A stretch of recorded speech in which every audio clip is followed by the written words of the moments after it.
Okay.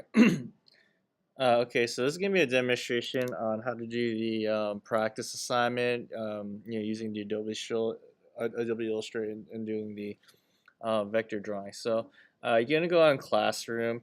Now this is like a older archived Classroom, but basically this is the assignment that's gonna show up, and you want to click on the image, the sphere, cylinder, and the cube. Okay, you just want to make sure to download this file onto your computer. So I just open a new window, click on the download button, and then it's gonna if I click in Show in Finder, it's gonna show up in my downloads folder. So we're gonna get started with just a practice assignment. You want to load up Photoshop, no, not Photoshop, Adobe Illustrator. We're gonna do File, New. So we're gonna create a new file. We're going to pick the letter. You can go to print, go to letter.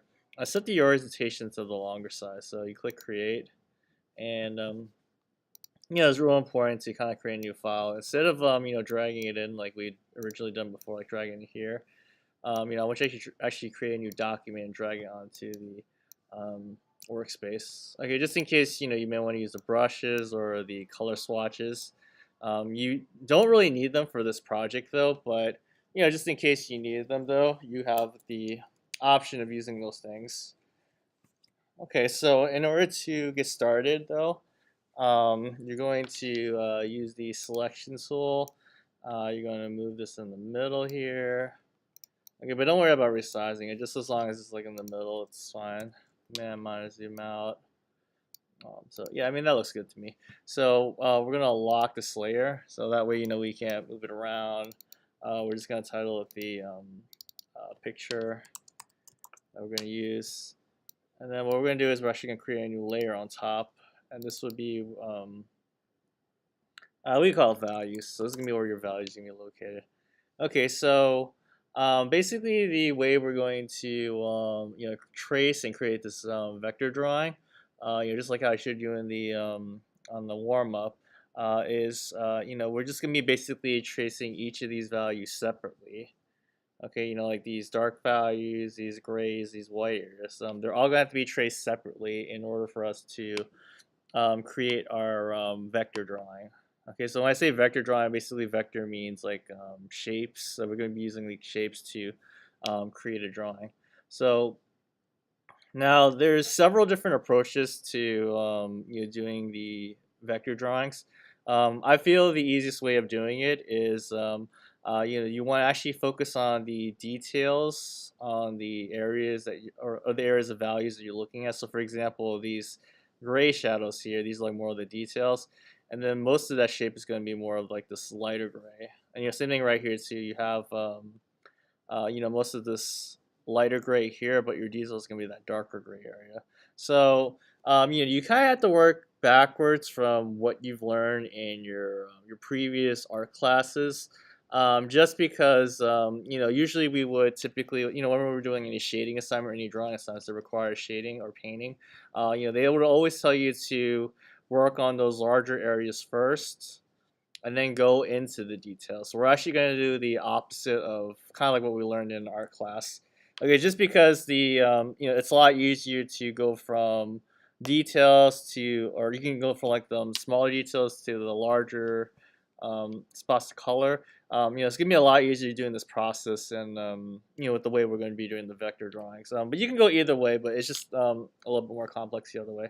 So what I'm gonna do is we're gonna a huge tool that we use is going to be this eyedropper tool. So eyedropper tool, if you click on the shapes, and you see down here though, this is going to change to the exact color of the from the picture. Okay, so we don't have to really guess what the colors are. So all the colors are already figured out for us. All right. So I'm just going to click on the shape here. I want to work on the smaller shape here. So I'm going to work on this darker gray here. And I'm going to use the pen tool. It's real important to use the pen tool. And all I'm going to do is I'm going to just I'm going to zoom in a little bit closer. Use the hand tool to move around. I'm just going to trace the shape. So all you're going to do to trace shape is you're just going to utilize the curves, and actually do like one big curve for this. Oops, I'm going to need to zoom out a little bit more. You guys should zoom out pretty far in this one because there's not really a lot of details in it in this picture. We're again just focusing on just understanding how to do these vector drawings. So I'm gonna put a point here. I'm gonna put a point here, and real important. Make sure to utilize those curves as much as you can. So I'm gonna make a curve there. I'm gonna zoom in a little. I don't really zoom in, so I'm gonna make just remember when you use the pencil, click on the last point. I'm gonna create a curve here, and then I'm gonna create another curve here, and I'm gonna create a curve there. Okay, and that'll cover that shape though. But I'm gonna zoom in closely though, just to show you guys something real important. Okay, so I basically made one line for the shape here, but because of the way the image is edited, basically we created a posterized effect for the image. You have these little bumps and little tick marks on the edges.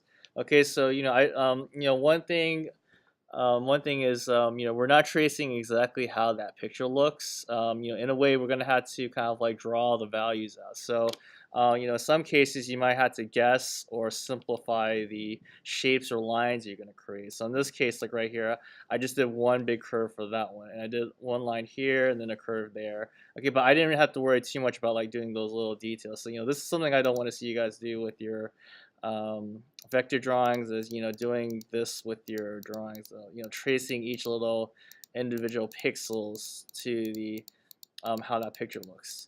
Okay, not only I'm just gonna do this for like the rest of it just to show you guys how it looks though, but just like the logo designs that we did before, it's just real important to make sure everything looks very neat and clean, especially when we use the Adobe Illustrator program. But if I were to like kind of compare these two together though, this one actually looks a lot more cleaner than that one. But that's just not to say that doesn't look wrong though. But when you finish your vector drawing though, you want to make sure it looks very neat and clean. Okay, I'm actually going to show you guys some examples of some students that have done it this way here and how the portrait looks. And I'm going to show you an example of like how this portrait looks, what they use to utilize the curves. Okay, but real important, you don't want to use that. We're actually going to delete that out, and I'm going to move this back to where it was. Okay, and then every time you make a shape though, you can always move it around. But we're just going to continue with this. So after I know with that grade, then I would move on to this next grade here. So I'm going to use the eyedropper tool. And if you want to hotkey the eyedropper, it's the I key. And I'm going to click on that to get the color.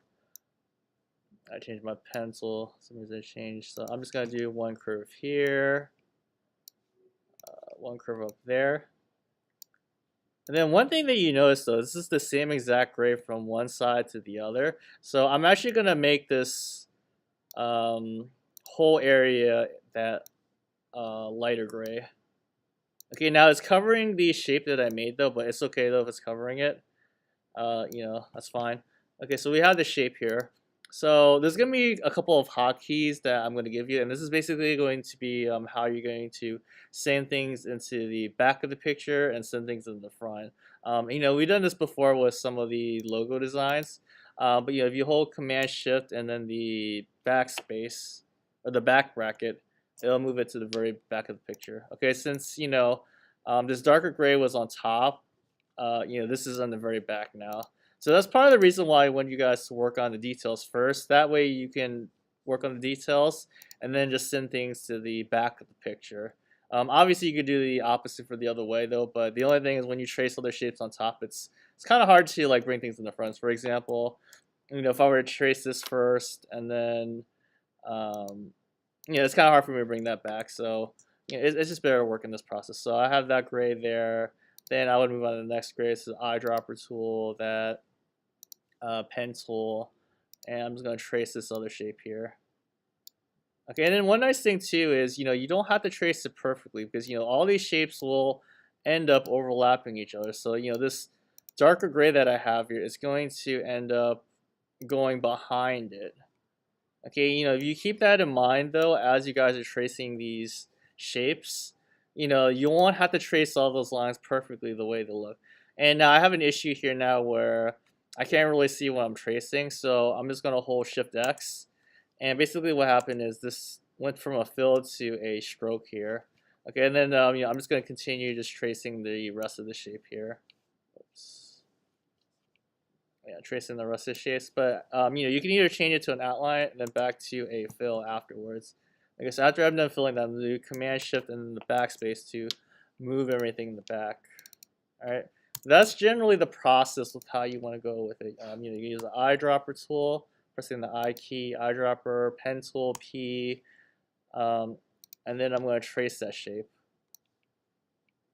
Okay, and then one thing you'll notice too is, I'm not actually clicking any of these shapes before. So it's just real important that from one point here, you make sure to trace all the way around until you get to the very back to the other point. Okay, so you don't want to leave any of those shapes open. So for example, like right here, if I were to stop my shape here, this will leave my shape open here because, I have a trace from here to there, down to here. But this is an open shape though, this is not closed. Because what will happen is, if you try to trace like other shapes on top of it, you might accidentally click on that point there. Okay, whenever you click on that point, it's going to actually merge with the other shapes there. So you don't want to do that. Okay, that's a big no-no. So just make sure to connect your points back to the beginning. Okay, that's going to be very important, especially for when we add several layers of different values, especially when we work on the portrait. There's going to be a lot of different values that we'll work with. And if you're accidentally clicking on other shapes by accident, then it's going to cause a lot of problems. So we're going to connect that shape, Command Shift and backspace to move it back. All right, and also another way you can do it too is if you right click on it, right click on the shape, click on arrange. You can click on this one that says send it back. This is the same thing, but I like using the hotkeys, it's a little bit quicker. But as you can see though, now I'm done with that sphere. So that sphere is done. But pretty much you're gonna do the rest for the rest of the shapes too. So work on the details, the closest things. So this gray here, and this one's like here, there. This one's a little bit easier since it's a rectangular shape. Now I can't really see it against. I hold Shift X, or you get the flipper too. Flip the stroke out. I'm actually just gonna use like a big curve for this one here. Do you try to utilize those curves, and then Shift X to fill it. Command Shift A to deselect. So if you really utilize those, hotkeys that we've learned in the beginning of when I was explaining them to you earlier, and then use the hotkeys that we learned today, this will make things a lot easier. You'll move a lot quicker with the Illustrator program. So Command Shift A. This top shape's really easy. Just just gonna trace this shape here.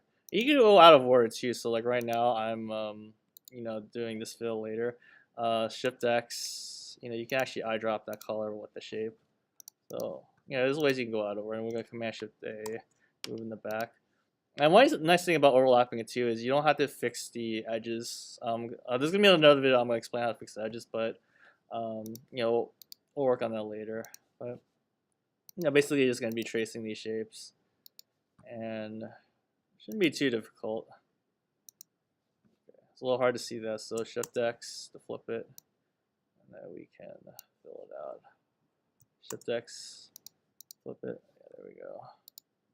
Yeah, you can see how it's like coming together though, like how that picture is. Obviously, since it's like a white on white, you can't really see it, but when we add those other shapes though, it'll make more sense.